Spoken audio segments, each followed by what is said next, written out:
जय महाराष्ट्र मित्रांनो, तुमचं ग्रॅज्युएशन झालंय, डिप्लोमा झालाय, 10वी+ ITI झालाय, तर इंडियन ऑइल तर्फे 2026 ची पहिली नोटिफिकेशन जाहिरात प्रसिद्ध झाली आहे. खासियत याची अशी आहे की अप्लाय करण्यासाठी कुठलेही चार्जेस नाही आहे, कुठलीही एक्झाम तुमची होणार नाही आहे, मेरिट बेसवर सिलेक्शन होणार आहे. म्हणजे मेरिट बेसवर तुमचं शॉर्टलिस्टिंग होईल, डॉक्युमेंट व्हेरिफिकेशन होऊन सिलेक्शन होणार आहे. त्यामुळे तुम्ही तुमच्या फॅमिली मेंबरमध्ये, फ्रेंडमध्ये कोणी इंटरेस्टेड असेल, कारण की इंडियन ऑइल टॉपची कंपनी आहे, त्यासोबत काम करायला मिळतंय, सर्टिफिकेट मिळत आहे, भरपूर सारे बेनिफिट तुम्हाला मिळत आहे. त्यामुळे डिटेलमध्ये समजून घ्या कशा प्रकारे अप्लाय करायचं, कोण कोण अप्लाय करू शकतंय, वयाची अट काय, असेच भरपूर सारे एज्युकेशनल इन्फॉर्मेशन व्हिडिओज आणतोय. त्यामुळे नक्की चॅनल सबस्क्राईब करा. तुम्हाला कुठल्या टॉपिकवर कुठलं तुमचं एज्युकेशन झालंय, त्यानुसार वॅकन्सी पाहिजे असेल, त्यानुसार अपडेट पाहिजे असेल, तर ती पण नक्की कमेंट करा. चला तर बघूया डिटेलमध्ये.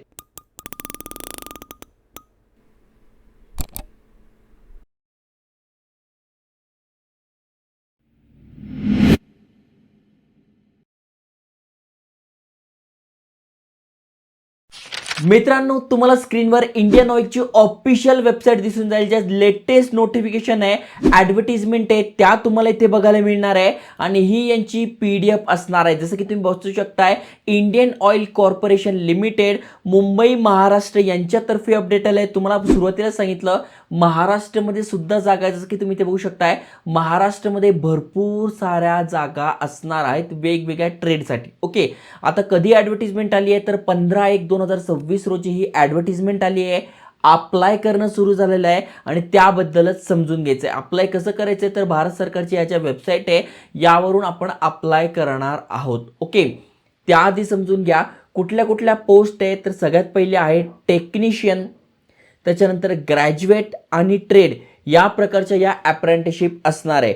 टेक्निशियन म्हणजे ज्यांचं डिप्लोमा झालं आहे ते, ट्रेड म्हणजे ज्यांचं अप्रेंटिसशिप झालं आहे त्यांच्यासाठी, आणि ग्रॅज्युएशन म्हणजे ज्यांचं BA, BCom, BSc असं झालं आहे त्यांच्यासाठी या वॅकन्सी असणार आहे, ज्यामध्ये technical and non technical both आहे. तर सगळ्यात पहिले महाराष्ट्राबद्दल समजून घ्या. बघा, 101 पासून 114 म्हणजे टोटल 14 वेगवेगळ्या पोस्ट आहे ज्यासाठी ही भरती असणार आहे. मग टेक्निकल इथे बघू शकता, अप्रेंटिसशिप मेकॅनिकलसाठी आहे, इलेक्ट्रिकलसाठी आहे, इन्स्ट्रुमेंटसाठी आहे. तुम्ही ते बघू शकता टोटल जागा किती आहे. टोटल 40 जागा आहे डिप्लोमा बेसवर. मग UR, EWS, SC, ST, OBC बघू शकताय. महत्त्वाचं म्हणजे इथे कुठलीही एक्झाम होणार नाही आहे, त्यामुळे तुम्हाला जस्ट फॉर्म भरून टाकायचा आहे आणि जर का शॉर्टलिस्टिंग झालं, डॉक्युमेंट व्हेरिफिकेशन होऊन सिलेक्शन होणार आहे, त्यामुळे जास्त काही अवघड नाही आहे. ओके, त्यानंतर इथे बघू शकता इलेक्ट्रॉनिक्ससाठी आहे, सिव्हिलसाठी आहे आणि इलेक्ट्रिकल आणि इलेक्ट्रॉनिक्ससाठी आहे. हे झालं डिप्लोमासाठी. ज्यांचं डिप्लोमा झालं आहे त्यांच्यासाठी टोटल इथे 6 वेगवेगळ्या पोस्ट आहे. ओके,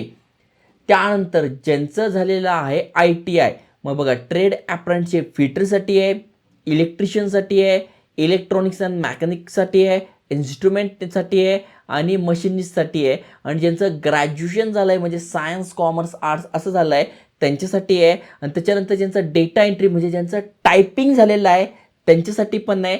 प्लस ज्यांचं टायपिंग झालं आहे प्लस सर्टिफिकेट आहे, बघा स्किल सर्टिफिकेट होल्डर आहे, तर तुमच्यासाठी पण आहे. अशा टोटल 14 वेगवेगळ्या पोस्ट असणार आहे.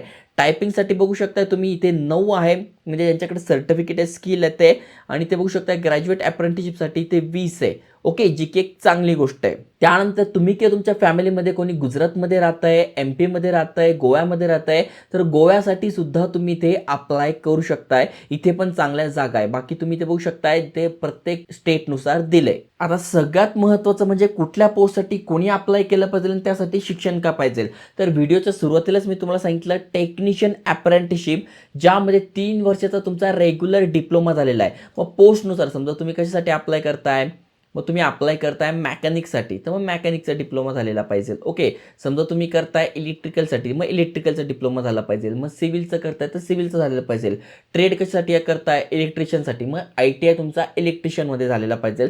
तर अशा प्रकारे हे क्वालिफिकेशन आहे, जे की अगदी सोप्या पद्धतीने इथे दिले. तुम्ही बघू शकतात की टेक्निकल अप्रेंटिसशिपमध्ये 3 वर्षाचा डिप्लोमा घेतला, इथे 3 वर्षाचा डिप्लोमा घेतलाय त्या फील्डमध्ये ज्या याच्यामध्ये तुमचं शिक्षण झालंय. ओके, त्यानंतर 7व्यापासून ट्रेड अप्रेंटिसशिप सुरू होतं. मग यामध्ये तुमचं 10वी+ 2 वर्षाचा फुल टाइम ITI म्हणजे फिटर झालं, इलेक्ट्रिशियन झालं, त्याच्यानंतर इलेक्ट्रॉनिक झालं, जो पण तुमचा ट्रेड आहे त्यानुसार तुमच्याकडे ते सर्टिफिकेट पाहिजे ITIचं. आणि त्यानंतर 12वी पोस्ट आहे ती आहे ग्रॅज्युएटसाठी, म्हणजे तुमचं BA झालंय, BCom झालंय, BSc झालंय, BBA झालेलं आहे, फुल टाइम ग्रॅज्युएट तुम्ही आज 50% किंवा त्यापेक्षा जास्त पडले आहे. OBC मधून असाल तर 45% पडलेले आहे आणि SC ST PWBD कॅन्डिडेट तुम्ही नुसते पास जरी झालेले आहात तरी तुम्ही इथे अप्लाय करू शकताय. आणि डेटा एंट्री ऑपरेटरसाठी तुमचं ग्रॅज्युएट झालेलं आहात आणि टायपिंग तुम्हाला येते तर अप्लाय करू शकताय. डेटा एंट्री ऑपरेटर स्किलसाठी 12वी तुमचं झालेलं आहे प्लस तुमच्याकडे सर्टिफिकेट आहे तर तुम्ही इथे अप्लाय करू शकताय. ओके, इथे अजून एक महत्त्वाची नोट आहे, जसं की BTech MBA किंवा इक्विव्हॅलंट किंवा MCA म्हणजे थोडक्यात तुमचं हायर एज्युकेशन झालेलं आहे, मास्टर डिग्री झाली आहे तर तुम्ही इथे अप्लाय करू शकत नाही. तुम्ही नॉट एलिजिबल आहे. ज्यांचं फक्त ग्रॅज्युएशन झालं आहे, फक्त डिप्लोमा झाला आहे, फक्त ITI झालेला आहे ते अप्लाय करू शकताय. हायर डिग्री तुमची झाली आहे तर तुम्ही अप्लाय करू शकत नाही.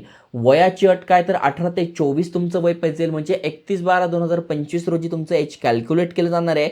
पण 24 मध्ये 5 ॲड करू, म्हणजे जर SC ST मध्ये असाल तर 5 वर्ष सूट आहे, त्याच्यानंतर OBC मधून असाल तर 3 वर्ष सूट आहे, म्हणजे 27 पर्यंत करू शकताय. SC ST कधीपर्यंत करू शकताय, 29 पर्यंत करू शकताय. बाकीच्यांसाठी पण इथे वयामध्ये दिलेली आहे सूट. आता ही अप्रेंटिसशिप भरती आहे त्यामुळे तुम्ही ते बघू शकताय 12 महिन्यांचा इथे पिरियड असणार आहे, जो की आपण भारत सरकारची जी वेबसाईट आहे नॅशनल अप्रेंटिसशिप पोर्टल यावरून अप्लाय करू शकतोय. अप्लाय करणं थोडं अवघड आहे, तिन्ही पोस्टसाठी वेगवेगळ्या वेबसाईट दिलेल्या आहे.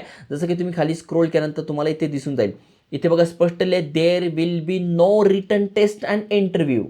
देर is no interview, there is no test, merit based selection आणि डॉक्युमेंट व्हेरिफिकेशन हे तुमचं होणार आहे. ओके, अजून खाली स्क्रोल केल्यानंतर एज रिलॅक्सेशन, त्याच्यानंतर गायडन्स दिलेला आहे. महत्त्वाचं म्हणजे बघा तुम्ही ट्रेड अप्रेंटिसशिप म्हणजे ITI झालं आहे तर अप्रेंटिसशिप india.gov.in यावर अप्लाय करायचं आहे.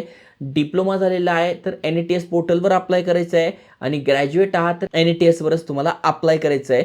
काही अडचण आली तर इथे बघा ईमेल ॲड्रेस वगैरे सगळी माहिती दिलेली आहे. अप्लाय कसं करायचं तर अगदी सोपं, ही भारत सरकारची वेबसाईट आहे. जर का तुमचं NATS वर अप्लाय करायचं असेल तर ॲज अ स्टुडंट म्हणून तुम्हाला इथे बघा क्लिक करायचं आहे, त्याच्यानंतर रजिस्ट्रेशन करायचं आहे.